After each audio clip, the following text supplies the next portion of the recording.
Suamataia, Chiefs and Cyclones fan, and one player can make the Chiefs offensive line the best in the league.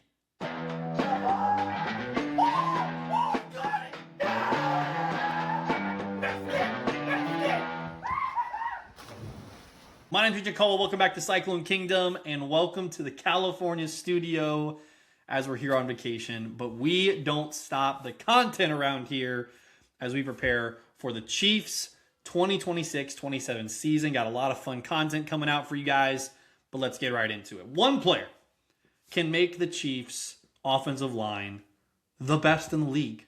And I'm not talking about Humphrey. I'm not talking about Trey Smith. I'm talking about Joshua Simmons. He's unbelievably great already. And keep in mind, he was gone for a month last year with his family emergency situation. We still don't know the details of all of it. We're thankful he's okay. It sounds like for the most part his family's okay. We're not sure what really happened. He then came back, broke his wrist on Kareem Hunt's helmet on Thanksgiving Day. Don't want to talk about that game anymore. And we only got to see him half the season. They shut him down after that. So what does he look like now that he's back fully healthy? You've seen the pictures, guys. I mean, come on. The guy's unbelievable. He's unreal. He's an athlete. He would have been a top 5 pick 2 years ago when we drafted him. But because of his injuries, because of his knee injury that he was kind of rehabbing through, he dropped to the end of the first round. And from the moment he was drafted, from the moment he started playing before that family emergency in, I want to say it was October, people were like, oh my goodness, the Chiefs got to steal the draft. And that's still true. Josh Simmons has a chance this year to be the best left tackle in football. In football. I'm not just talking top 5. I'm not just talking about young guys, the under 25 lists. I'm not talking about that. Josh Simmons has the chance to be the best left tackle in football. His talent level is there.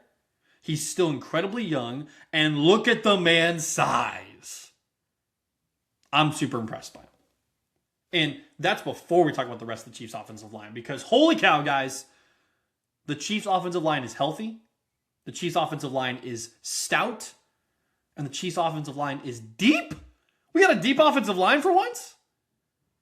Kingsley Suamataia has become a more than serviceable left guard. And I love that for him.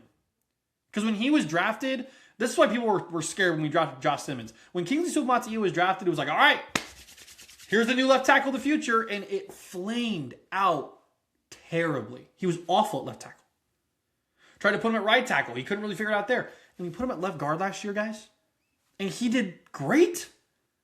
Like, he wasn't this, top 10 left guard in the league, but he was awesome.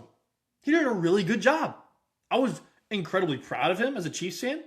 And just to think about what these guys have to go through within the building when their initial thoughts about what they were going to do go wrong and how you respond from that, he's responded amazing. Keep in mind, this is the guy where the viral videos of him came out of jumping out of a pool, flat-footed and all this different stuff. That's still him. He's just shifted inside. So you might have not one, but 2 athletic dudes on the left side of your O-line. And so Suamataia, I think, is great. I want to shout out Josh Briscoe and everything else over at KCSN. He ranked the top 25 Chiefs going into this season. It was an awesome podcast idea. So shout out to them. But he talked about Kingsley Suamataia being in the top 15 Chiefs this year. He's a top 15 Chief. And I actually tend to agree with that.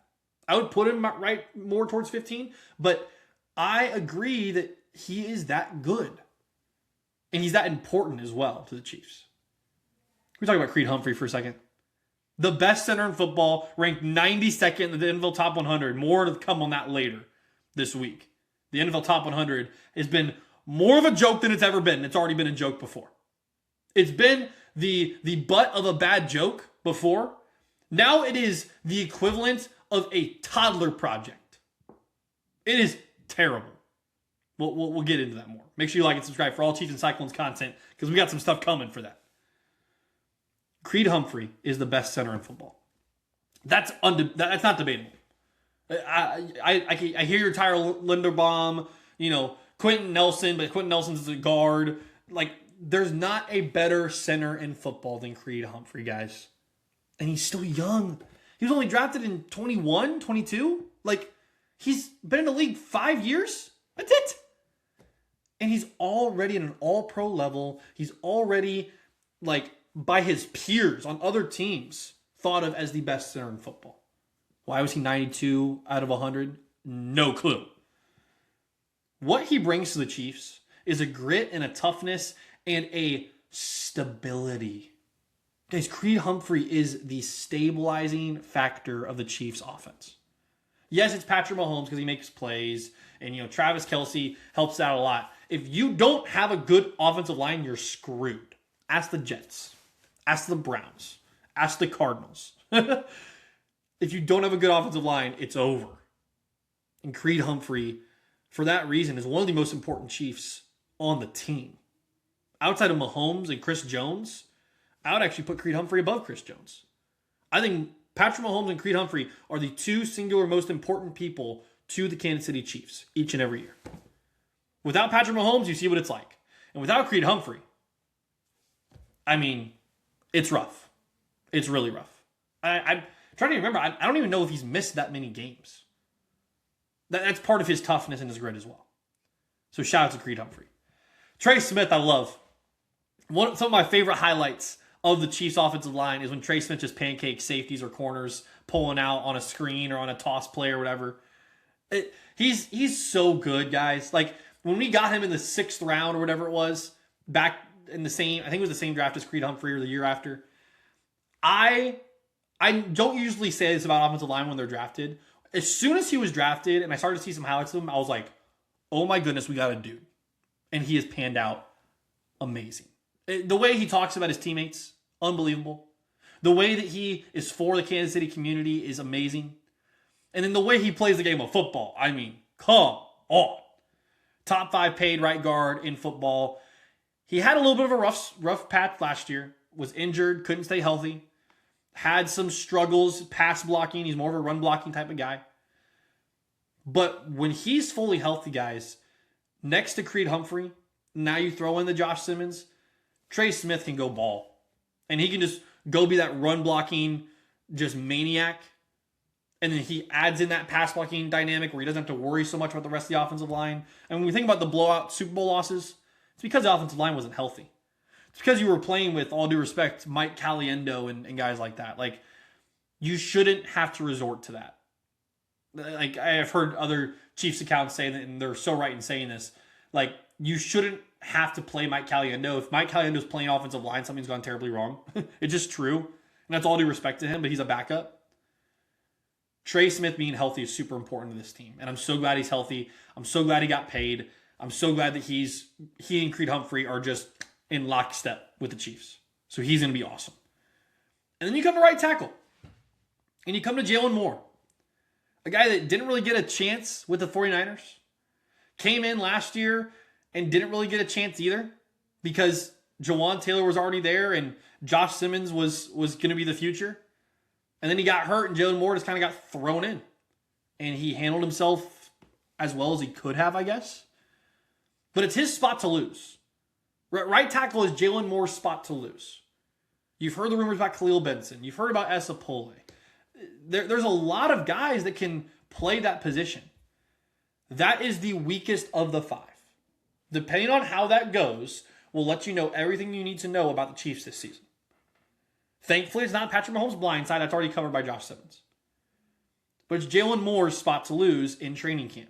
He's got to come out and play, guys. He's got to come out and prove that he's not a backup anymore, that he's not just this guy on the 49ers that, never really got a shot and he should have got his chance. He needs to just come to work and be a lunch pail.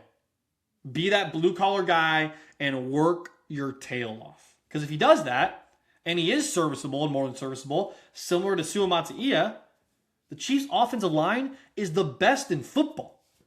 It's just, I'm sorry, guys. When you have the best center, when you have a budding superstar at left tackle who could be the next great Kansas City Chief, and then you have Trey Smith, Suamataia that's serviceable, and a serviceable right tackle, 3 out of your 5 positions are borderline like all-pro guys, and then the other 2 are just really good. Do you know how many offensive lines in the NFL right now are just really good? The Chiefs would have a very good, great, elite offensive line if that happens. But Jaylon Moore's got to go do it. Jaylon Moore has got to prove that he can be that guy at right tackle and not lose it to Khalil Benson or Esapole. I would much rather have him out there. There's more of a chance for him to excel if he's at right tackle than if you throw in Esapole as great as he did or Khalil Benson, who's the undrafted free agent from Indiana. How would we rank the Chiefs' offensive line out of 10 as we finish up the offense today and move on to the defense later on this week? You see what we've done already with the quarterbacks, running backs, wide receivers, and tight ends. The offensive line right now, guys, I'm putting it at a 9. I just am. I think that they are that good. And I'm trusting Jaylon Moore to be that good. Let me know in the comments down below what you think about the Chiefs' offensive line going into 2026-27. Make sure you like and subscribe for all Chiefs and Cyclones content as we're rolling these things out this offseason and getting ready for football. We react to every single game, guys. Every single game. Live reactions, game reactions, videos here and there. Make sure you like and subscribe and hit that bell so you don't miss a thing. And as always, roll clones. And how about those Chiefs?